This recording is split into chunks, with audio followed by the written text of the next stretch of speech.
สัมผัสสโบเนี่ยเป็นจะได้มื้อนี้มานั่งเฮ็ดหยังอยู่นี่ยากมายามหนาวบ่บ่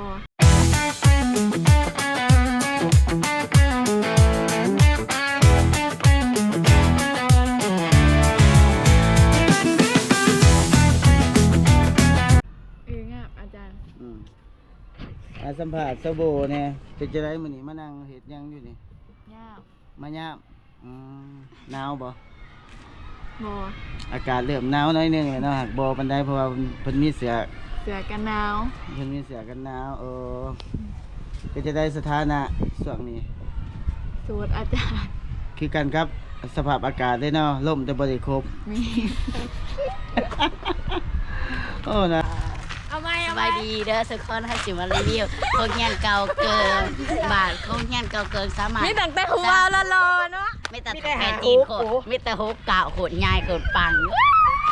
สองแซ่เงาฮกนี่คือได้จ้าสุดสาวหม้อสองนี่สิไปใส่ไปหม้อสามไปหม้อสามมาจะใส่นี่มาแต่หาผู้บ่าวจ้ะตายทำไมมาจะหาผู้บ่าวผู้บ่าวโผล่รอจ้ะอยากจะปูนอยากจะบอกด้วยเส้นอยู่ใส่ผู้บ่าวจ้ะฮะผู้บ่าวจะใส่มาจอบห่านคนดังเนาะห่านเสพเอ็นคนดังห่านเจ๊จอยสอกนี่ประวัติประไว้เป็นมามือเป็นไฟ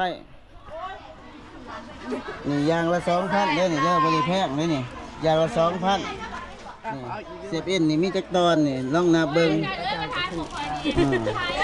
นี่คือส้มหนาแม่ค้าเนาะมื้อนี้สุดแดงอีกแล้วเพิ่นว่าเมื่อวานนี่สีฟ้าสุดแดงค่ะแซ่บบ่อูมามิเนาะเต้น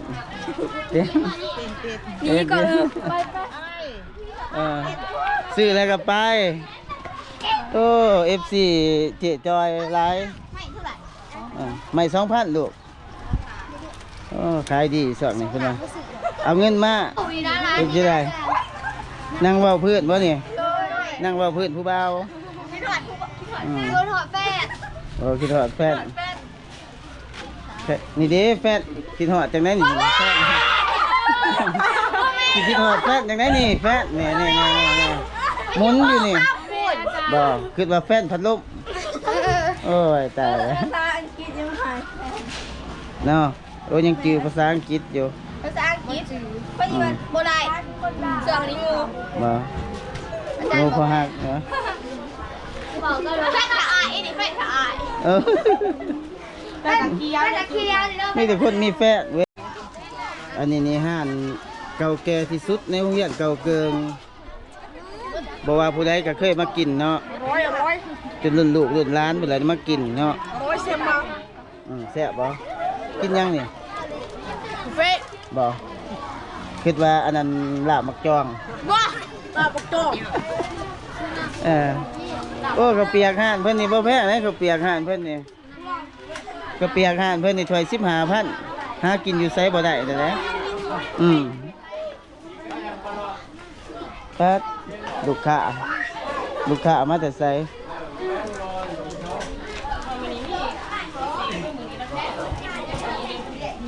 ลูกค้ามาถากินกระเปียกถ้วย15,000มั้ง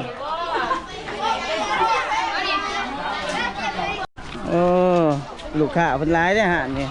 บ่ธรรมดาแซ่บบ่กินแล้วแซ่บบ่แซ่บสุดยอดเนาะอูมามินี่ห่านวัยรุ่นตัวนี้มีแต่วัยรุ่นห่านขายกระแลมนี่เพิ่นขายกระแลมหลายสีเติบได้นี่เป็นห่านขายกระแลมหนึ่งเดียวในมส.เก่าเกิงเป็นห่านวัยรุ่นเนาะพวกนี้มักเลี้ยนะพวกนี้บ่มักกินมักเลี้ยอันนี้นี่แม่นหน้าตาพ่อค้าเพิ่น FC เพิ่นหลายนี่ FC เพิ่นมาซื้อซื้อยังนี่มาซื้อยังเจ๊ของเราสิไทยเราไม่เคยอันนี้ไทย มาซื้อกุ้งหอยปูปลา อายก่อนอาจารย์ ห้านนี่มีครบเด้อนี่กุ้งหอยปูปลาบ่มีแต่เต่า มีแต่ดูปลา นี่แม่ค้านี่เลขาเพิ่นห้านนี่มีครบกุ้งหอยปูปลาแต่บ่มีเต่าเด้อปูปลามีแต่บ่มีเต่า กุ้ง กุ้งสะอูล่ะ เจอเลยเจอ คนสวยดิ อาจารย์ทางความตัด นักเรียนคนสวยโเอออ้ มาซื้อยังนี่ อาจารย์นะคะ อืม จังไรส้มผมใหม่จะมาจากไหนอาจารย์ส้มผมใหม่จะขึ้นรถ รอแล้วเนาะนี่แม่ค้าเด้อนี่เด้อขายหลายอย่างเพิ่นว่าราคาบ่ได้แพงดอกเพิ่นว่าอันละ 2,000 รีวิวค่ะ อืม ง่ายพันหนึ่งเลย หาซื้อบ่ได้บ่ได้เพิ่นว่าขายแต่อยู่ในโรงเรียนนี่แหละ มี อืม น้องเดียว อืม ใช่คะแนนจ้าอันยังเนี่ย แม่นหยังอยู่เฮียนน้องห้องได้นี่ลูก วันหนึ่ง มอหนึ่งหนึ่งยัง สอง แนมกล่องในที่เวลาเว้า ตามกัน พวกนี้บ่มักยำนะพวกนี้มักกินง่ายๆเบิ่งในกระแลบมันสีหยังในกระแลบหั่นเขาบ่กินน้ำดอกสีลุงห่านเพิ่นนี่จักเฮ็ดเด้อกระแลบสีลุงก็มีซื้อกุ้งแล้วมาซื้อกระแลบเพิ่นว่าจะเห็นช่อง YouTube เขาอยู่บ่ล่ะ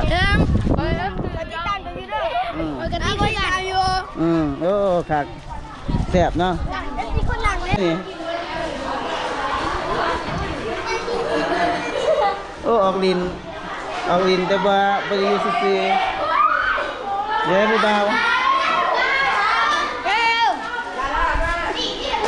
FC ได้ดิไปห้องมอหนึ่งมา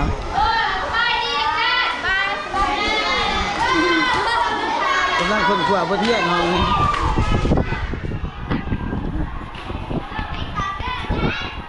สุดหล่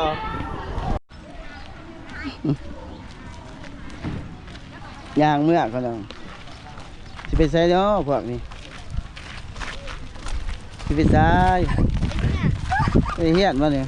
แม มาง ขาวหองแดง บ่ไปฝ่าไปลูก